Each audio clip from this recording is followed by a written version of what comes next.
As we head towards the first full week of July, the first full 7 days of July, we will see that heat and humidity once again across the Plain States and into the Great Lakes, much of the Midwestern zones here. Below average, though, across parts of the Pacific Northwest. And again, we will continue to have those above average temperatures here. Likely temperatures getting up into those mid to upper 80s to around those lower 90s at times again for parts of the Dakotas and parts of Minnesota here as we go into that July 5th through the July 11th week. And you'll see this taking shape nicely here with our jet stream here building up here. Now it will break down just a touch here as we go into parts of this upcoming week here. The middle portion of the week could feature some active weather with some scattered showers and thunderstorms across parts of the Dakotas and Minnesota here, and that extreme heat will stay down across parts of the Texas Panhandle here and parts of the deep south here as we go into this upcoming week, with that warmer weather starting to build its way further north as we get into the later half of this week.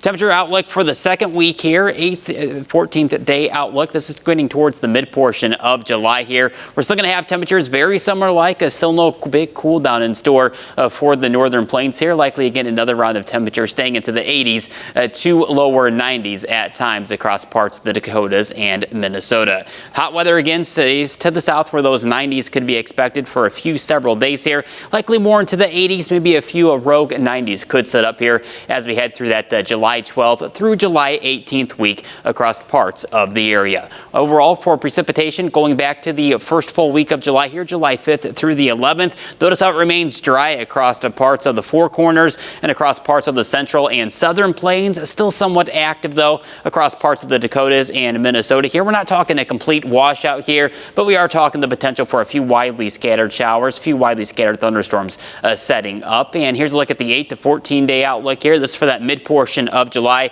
A good stretch of some drier weather could set up from the Four Corners all the way towards the southern and central plains once again.